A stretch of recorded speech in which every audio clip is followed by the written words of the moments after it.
What's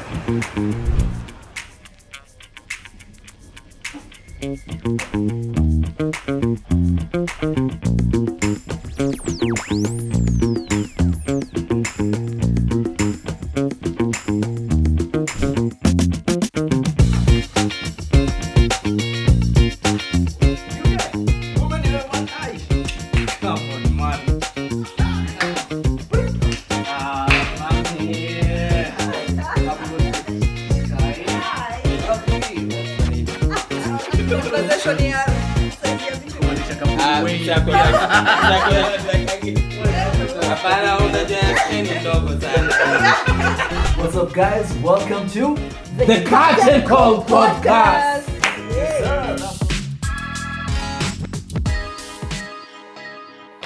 Right, ladies and gentlemen, welcome back to yet another episode of the Curtain Call Podcast. You're with me, Kennedy Kithia kama kawaida.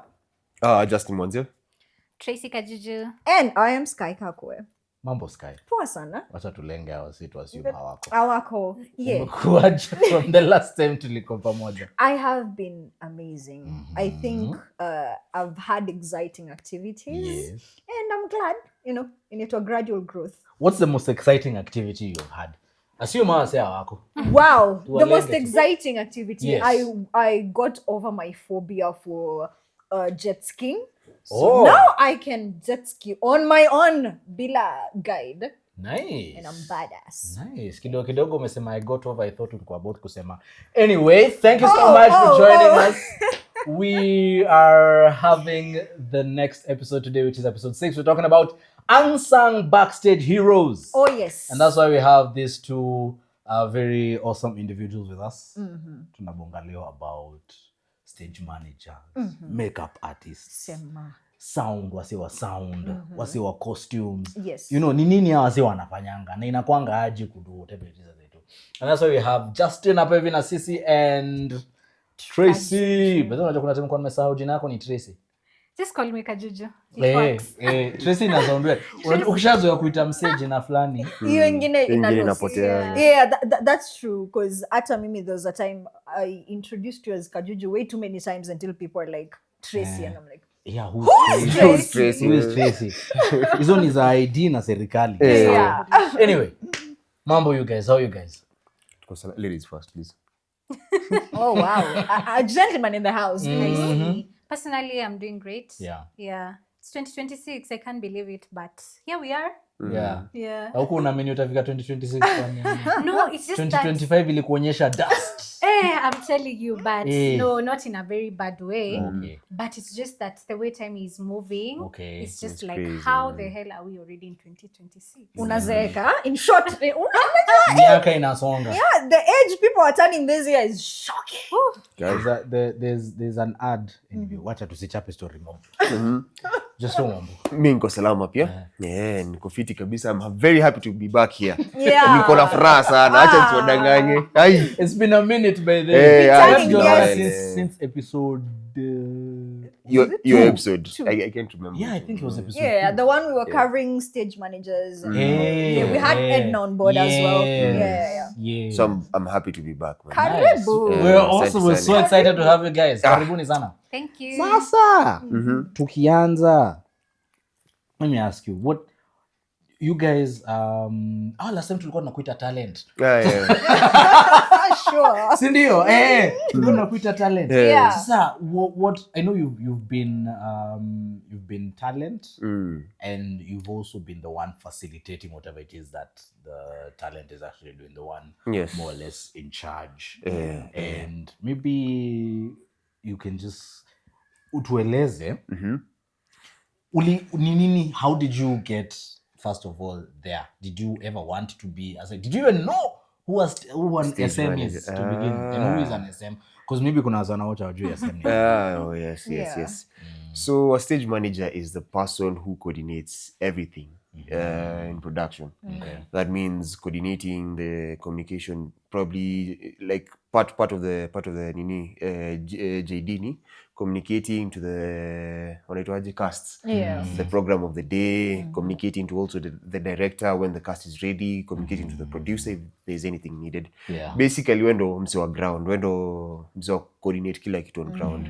And of course on the production day your job is even amplified because things are running and they need to run with you at the center of it. When number 6 kwa hii show ni number 6 wendo una pass kama ujui football hapa kama vile na float to zinapita but you're basically the pivot ya kila kitu. When things are heavy on this side you have to balance and get them to the other side.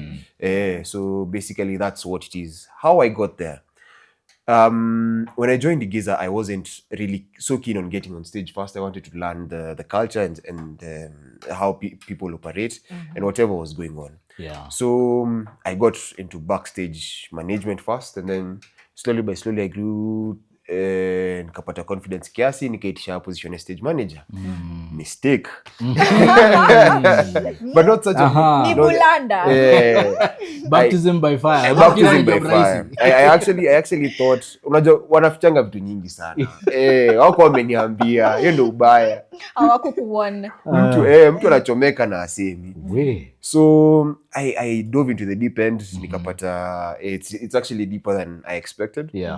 But uzuri, there's people to guide you. I could reach out to maybe director or even producer and they'd show me hapa na hapa fanya hivi, hapa na hapa fanya hivi. They were so courteous na very ready to support. Na hata the cast si ati walikuwa na ugumu.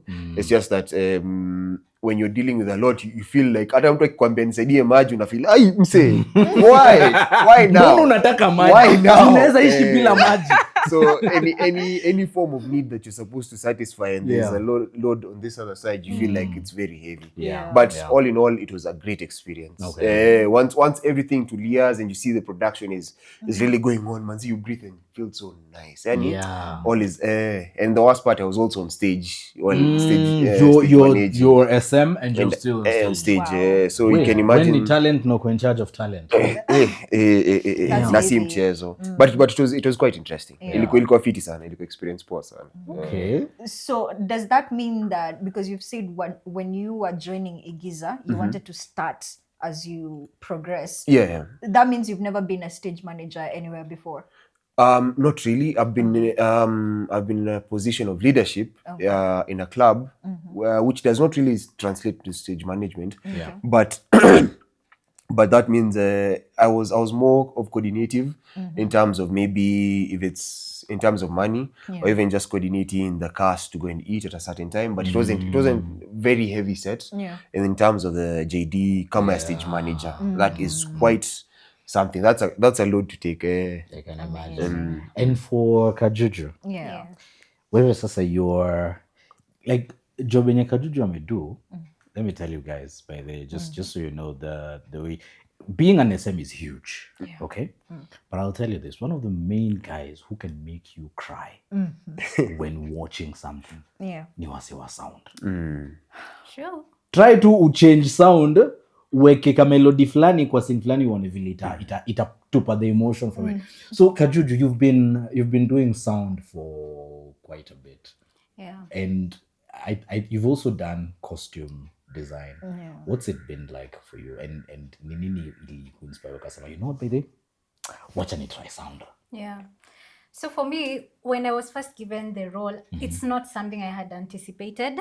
In fact, when joining Igiza, I knew my business was just to go on stage. I came to Igiza and I'm like, I want to act. But then I realized that besides getting on stage, there are other smaller, or people see them as the smaller roles.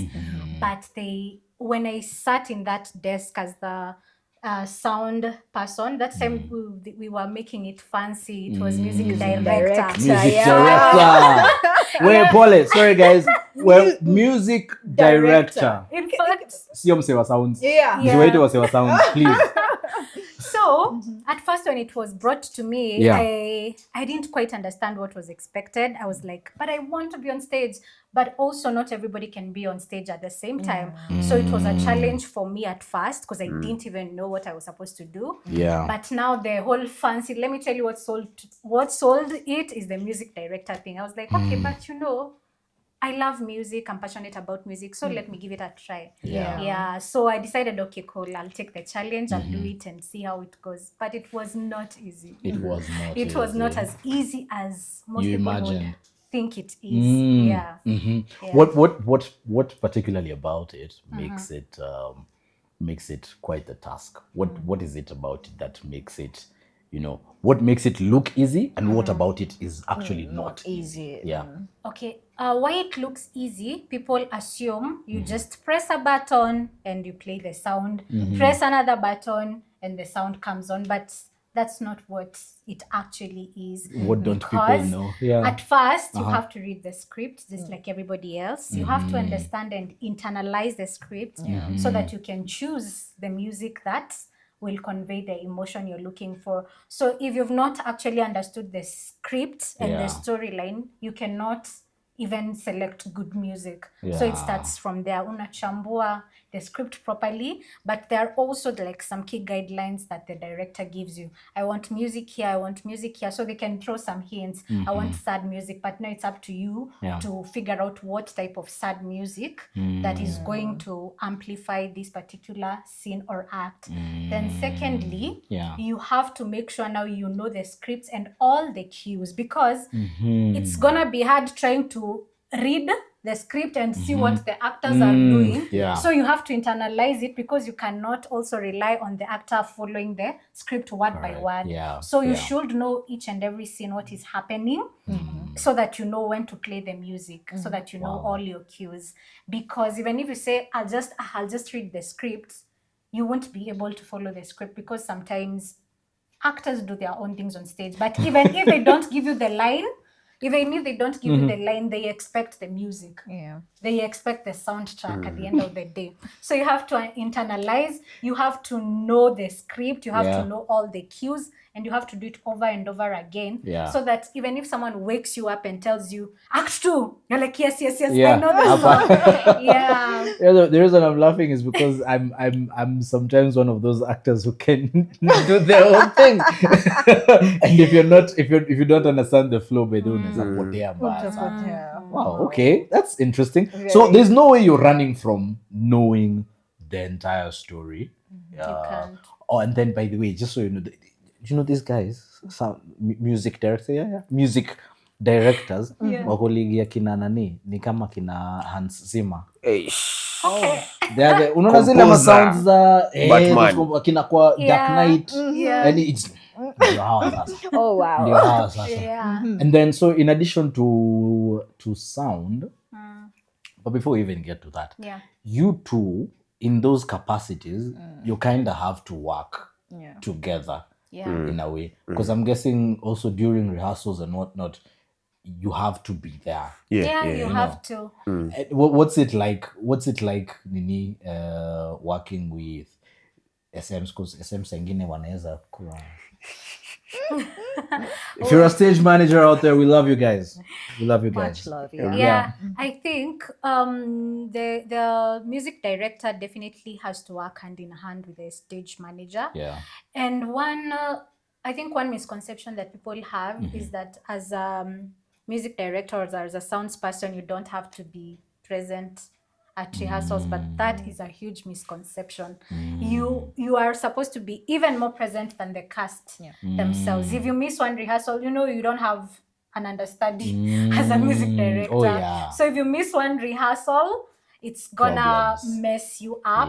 Even not just for the cast, but even for you as the music person, because now you have to keep up with the tempo of even how people are rehearsing. So we work together with the stage manager, and also to make sure that everything you need for your music is okay. You have all that you need. If you need like a laptop, you need a Bluetooth speaker, sometimes you also need help from the stage manager But also another person we work closely with is the director, because now they have the vision of the script, how they want it to look like. So you can take your own favorite playlist and put it there, and it just won't work for the story. Yeah.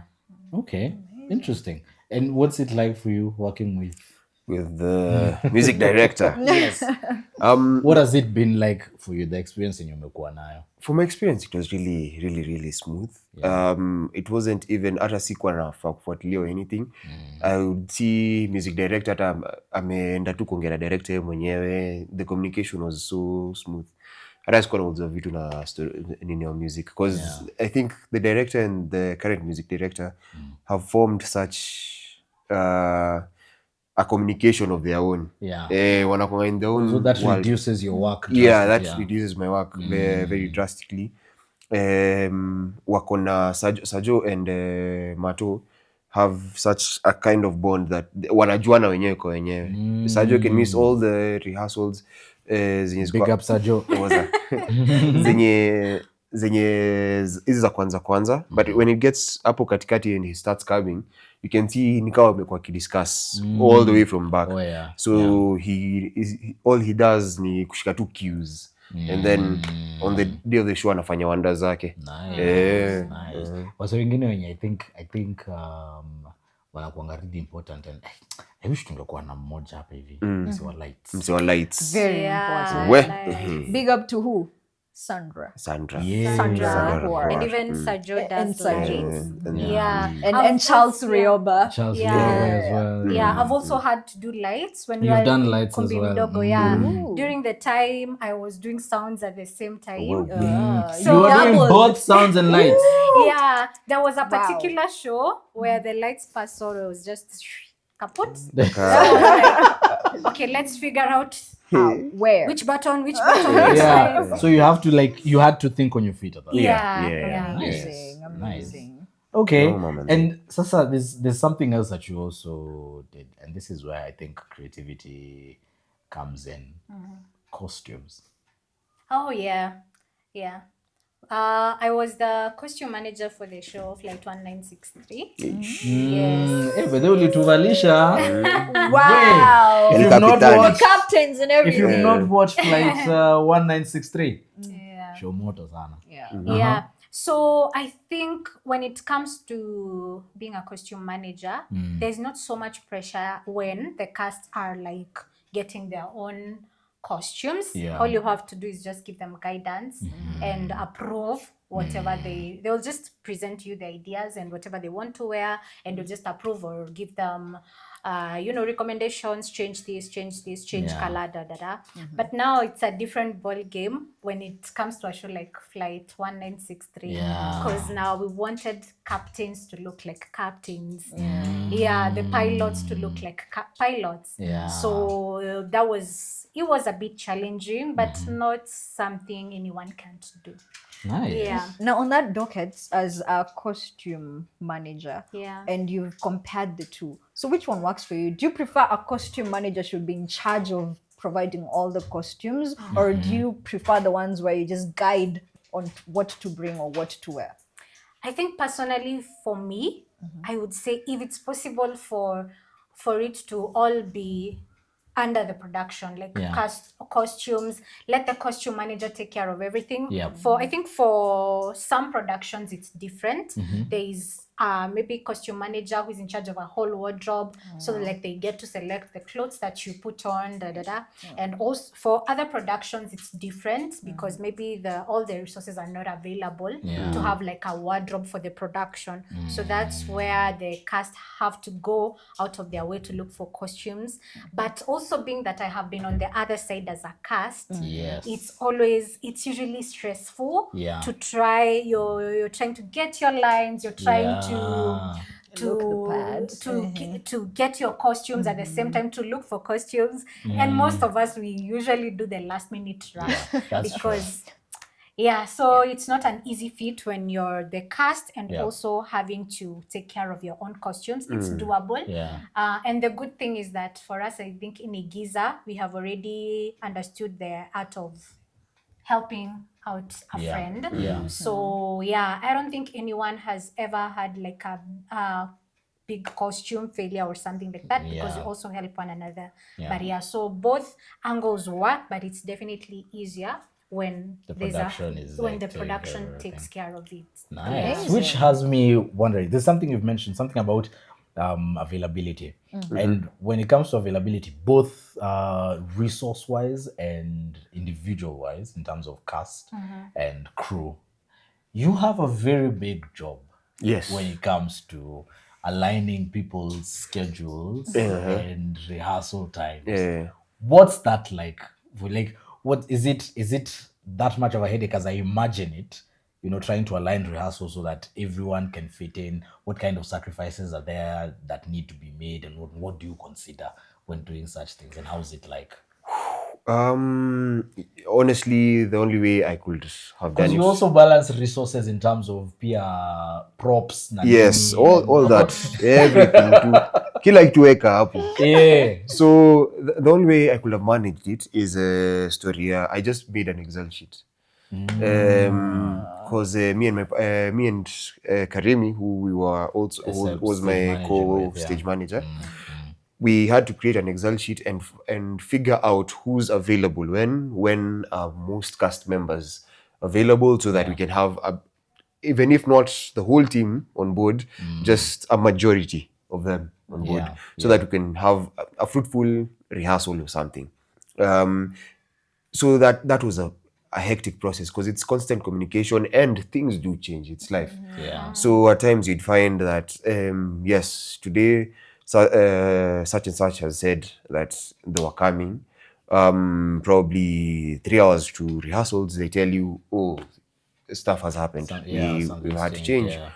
There's some people who are working also, and they are not in control of their schedules also, always. So you also have to accommodate them. In terms of resources, it's a bit easier to handle resources, because they're inanimate. True. Where resources needed, it's as much as just getting it. So the only problem you'll get is maybe the funding or the availability of a certain resource. But once it's there, it's basically there. Maybe another problem might be storage, because you do not have access to the main auditorium always. And storage facilities are also somehow tricky to balance, especially with the National Theatre in terms of payment and stuff. So if there's funding, resources will be found. And with the Giza, we have found an excellent balance of just resources availing themselves at the last minute. Somehow, some way, miraculously, things work out. Things work out. You just breathe and say the serenity prayer every single day, because always in control. That's true. And now there's something I imagine, because I've been cast, and I've also been on the audience side. I've helped with ticketing kidogo as well. So I've seen what it's like when you're backstage and you're acting, when you're preparing yourself, and what it's like to look at backstage from the outside.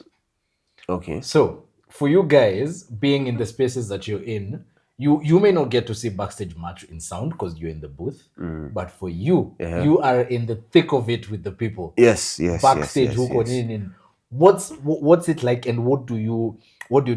Just paint a picture for people so that guys don't think that everything is all rainbows and roses in the backstage.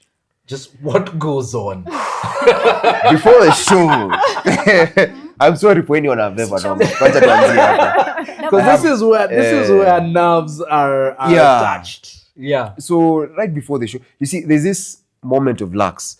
After you guys have run to the show, it's a show day, and relax, metulia. You're even on stage doing the kasai cup, Then you go backstage. You're telling people, "We've had lunch. Please, let's start dressing up."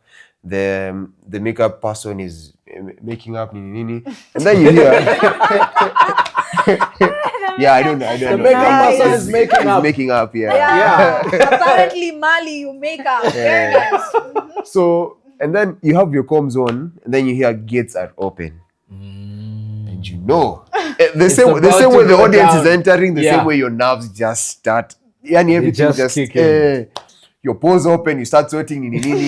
Sasa, it's everything has to be on time because you're giving a service, so you have to make sure that everyone, everything is on time. You don't want to upset the audience because of I'm collapsed too. I'm taking to consider in terms of time. Yeah. So you start putting pressure on the cast, but you're also not supposed to put so much pressure on them. Yeah. I know I've done it before, guys. I'm so sorry. Because you have to deliver. Yeah, you have to the play has to be delivered. People have paid for it. So you have to rush. To find a psych up, and then we pray. We do the lot of things. You have to make sure the host is on stage on time.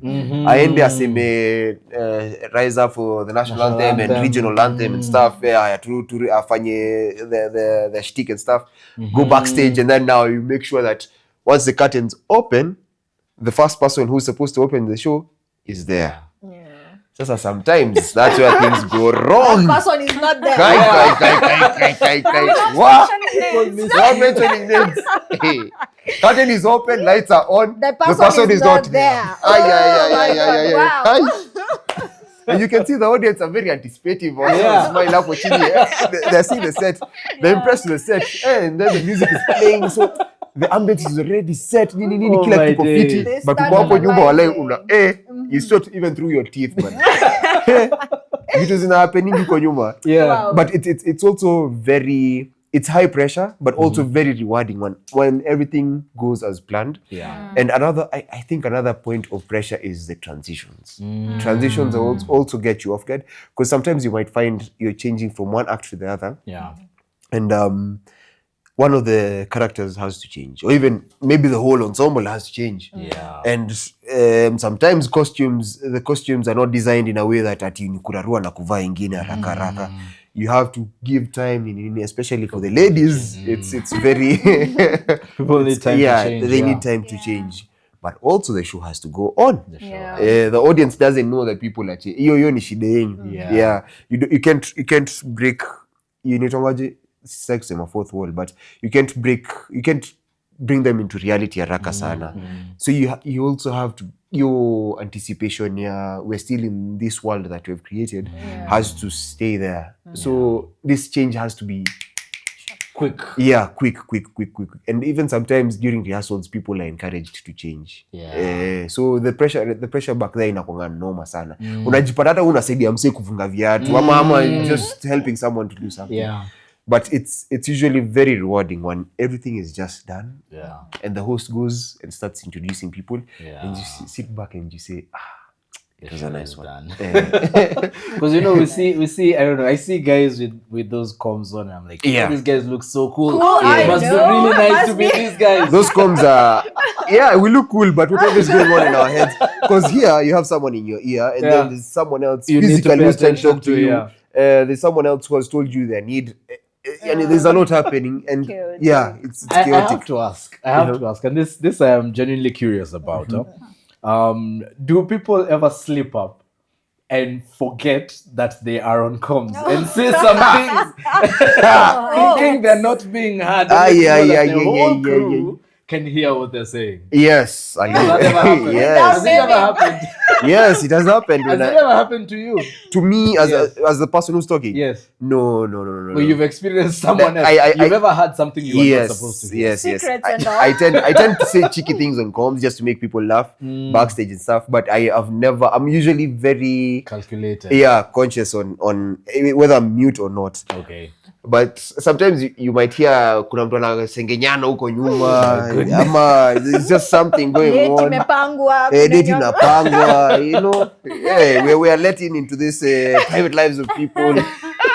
Nabambanga. It's some form of entertainment. You're not watching the show, so you might as well. And then when you meet with the people physically, like side eye. I know you don't side eye. You just nabambanga though inakonga fiti sana. Okay, that's really allow me to ask Justin. There was a time you also played a role, and I want to understand what's the difference from being a stage manager and a backstage manager, because I understand at that time Edna was the stage manager, which she did an amazing job. I think that was the first time Edna did stage management and without going on stage, and she actually said that it was way cool than having to double up. How was it, and what's the difference between the two? So backstage, you're limited to backstage. That's all you are responsible for. Stage manager is responsible for the whole thing. You're in charge of the person in charge of backstage. Okay. So backstage, basically you report to stage manager, but stage manager is the overall head. There's also pressure in terms of backstage manager, but not as heavy as stage manager, because now the things I've just said is basically backstage, but now stage manager has to focus on in terms of, are the gates open on time? Is the set ready? Is are the casts ready? Have they eaten on time? Do we have any problem? Basically, you might get problems from ticketing. You can get problems from the sound, from lights and whatever. So stage manager has a heavier role. But on show day, I'd say stage manager is a bit more lax, especially once the show starts. Everything else is the training shanzi imeanza. So backstage is where probably the pressure is. Sometimes as a stage manager, you'll have to be backstage, because now you can't be anything else. You just leave it to the people who are in charge of those dockets on the other end. Which leads me to ask, with costume management, what do you do in case of a wardrobe malfunction? Have you ever experienced a wardrobe malfunction with one of your cast members?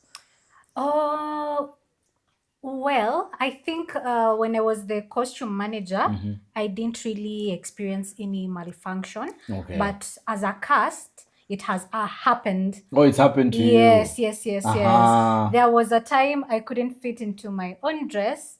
There was a time someone had to borrow someone else's shoes. Okay. Yeah, and also there was a time we had to sew someone into their dress. Okay. Because it was not really fitting well. So they had to get into the dress, and then when they get into it, we sew it. Okay. For them to get on stage, and then when they're out of stage, you undo it. Yeah, so such things usually happen. Oh, okay. Yeah, you just have to think on your feet. Even as a cast member. Yeah. Interesting. And can you describe that as the costume manager not being, really keen on the costumes? Because I mean, why is your dress not fitting and there's a costume manager? I think these are costumes that have to be fitted before the actual day. So why is it happening on that particular day? So I think what happened with that particular cast member who their dress had an issue is because it was a last minute thing. Like I mentioned earlier, a lot of cast members or a lot of actors have to go and source for their own costumes, which also includes getting their costumes tailor-made. So for this cast member, it was like a tailor-made outfit. And unfortunately, Kenyan tailors. Mafundi! Habari! Yeah. Kenyan tailors, sometimes they just mess stories you up. And stories. Nafundi ni fundi. Hata wasani. Yeah. So it happened. Unfortunately, she had to get the costume during the last minute. And once she tried it on, it just wasn't working. Wow. So and there was not enough time to adjust. To take it back to the tailor. No, but now after the first day of the show, she was able to rectify the issue. But on that very day of the show, we had to sew her in. But I think I already know who we're talking about, and I have to say we didn't notice that. We didn't As the audience, we had no idea. So you guys did an awesome job in the stitching and everything. We didn't really know about that. Amazing. That's awesome. But it looks like you guys do quite a bit of work. Like there's a lot going through your minds. Not just during the show, but even prior to the show. A lot of things that you guys have to do. I don't know. Do you feel as though your roles the roles that you play are appreciated as they ought to be? Do you feel as though the roles you play are as appreciated as they ought to be? I feel Like when it comes to the audience only sees the people that are on stage. Yeah. Any third person, any third party only sees the person who is on stage, who has delivered a certain character in a spectacular way. So I don't think the audience gets to appreciate the other people that have pushed this production to where it is. The stage manager, the sounds, makeup, producer, you know, those people put in a lot of work to make sure the production is a success. So I would say that maybe the audience does not really understand, because yes, they might hear, oh, sound was done by so and so, but they don't even register those names. They only like care about who did I see on stage. But it also makes sense because again, these people are also working behind the scenes.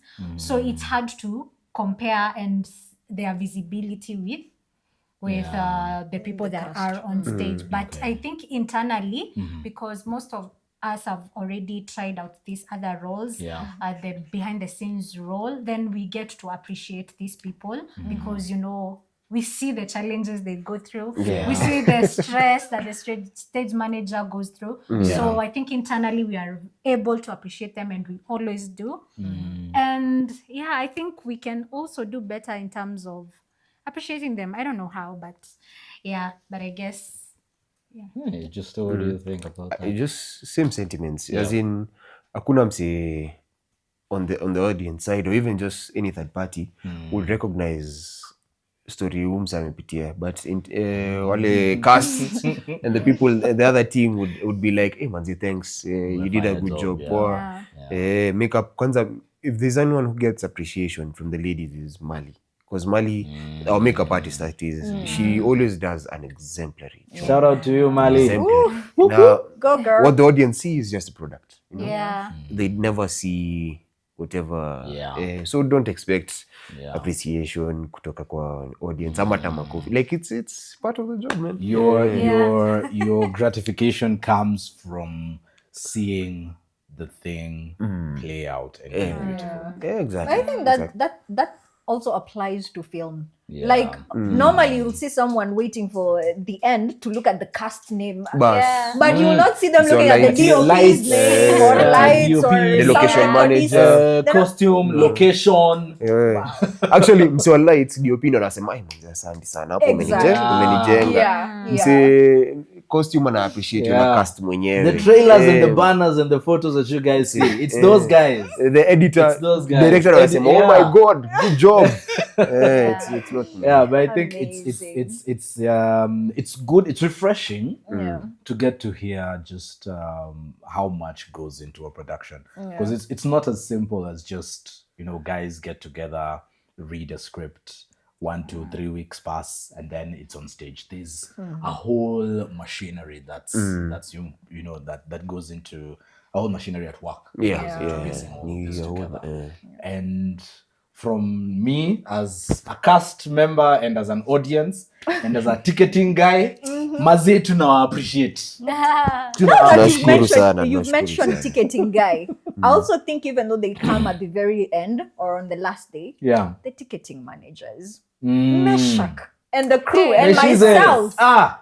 Wow. Because they also handle verify level. Very important. The pressure that's always at the gate. It's, I don't think if we would take away those guys, it will be pure chaos.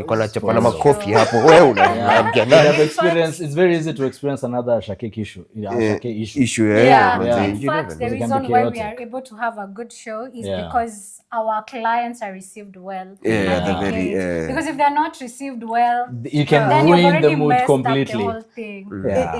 It's crazy at the gate. I think also with the web developers, we're talking about Kerry and everything, the ticketing system, the videographers and the photographers, the marshals. Thank you. It's a whole team. It's really, they come at the very last minute, but that doesn't mean that their roles are belittled or anything. They are big. Santini sana. Big up to everybody. As a marshal, I feel appreciated. You Kithia, have you ever walked 10,000 steps because of marshalling? Yes, I have. Because I have. Yes, we have. 10,000 steps marshalling. Oh my goodness. Pale hivyo alafu pia guiding, ushering guys to their seats. Yeah. That thing. But it's not funny enough, we've all been let me share my piece. Getting to know the layout Of the seats is not an easy task. No, that's You know where A16 is, you know where B, L. you know You where have to know L is, the you know that seats QR, whatever they are upstairs. upstairs, You need to know that, because sometimes guys come to watch the show when the lights are already off. You know, and you have to know where to guide these guys to their seats. Because then if you fumble and then pitia katikati ya watu, hata wewe una feel amelipia show na bado namuinterrupt. But anyway, those are some of the things that go behind the scenes, and from us as guys who have been in the audience or cast, we say to the unsung heroes of Backstage, thank you so much, guys. Thank you. Kasi you guys, baby. Sure is Eva. Sure is Eva. Yeah. So anytime ukiattend show and you see these guys maze, Appreciate wakiitwa pale hivyo nini curtain call, wapigie makofi. have we mentioned about the set designer? The set designer. Wapigie makofi. Ukisikia tu wametajwa. Wapigie makofi. Appreciate those guys. Team ni kubwa. And I think maybe now for you guys, for the two of you, lady and gentleman, what would be your parting shot in light of what you've experienced, and anyone who is in any way having absolutely no idea what you guys do?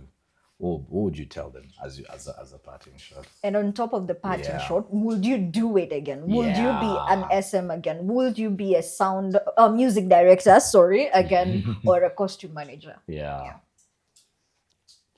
Please. I wanted you to start, but I can start.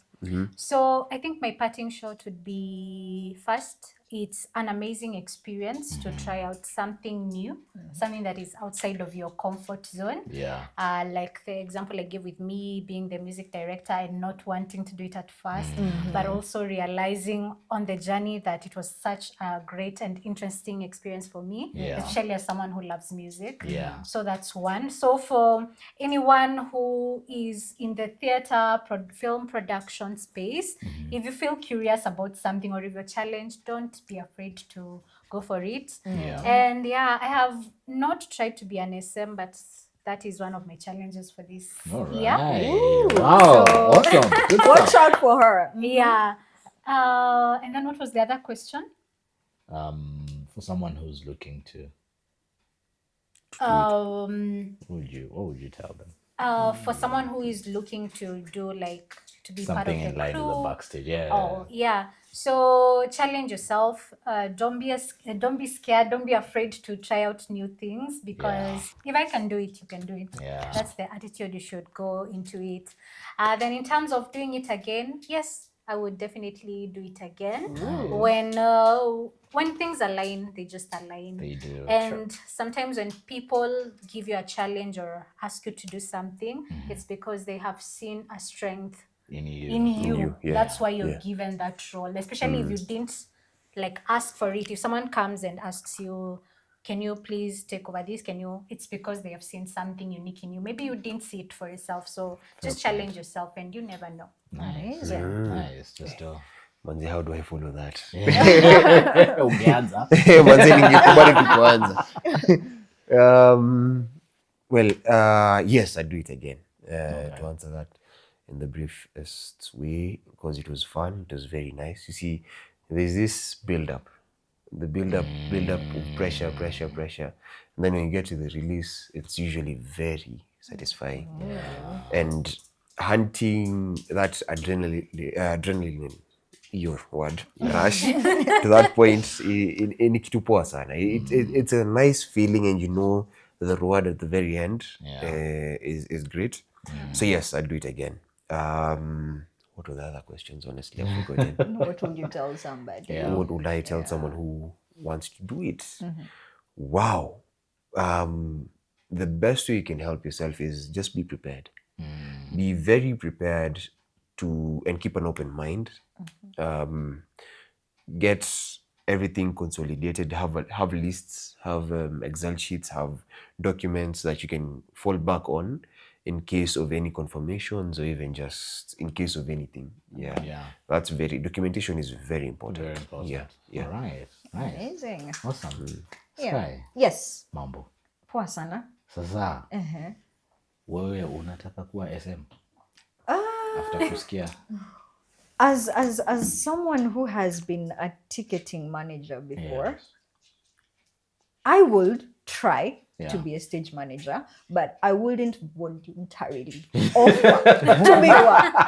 Yes, because I think I have known how to handle a different kind of pressure at the gate, at the front house, front office, and also with hosting and everything. So I'm used to the stage manager coming to me. So I don't think I'll have the energy to go to them.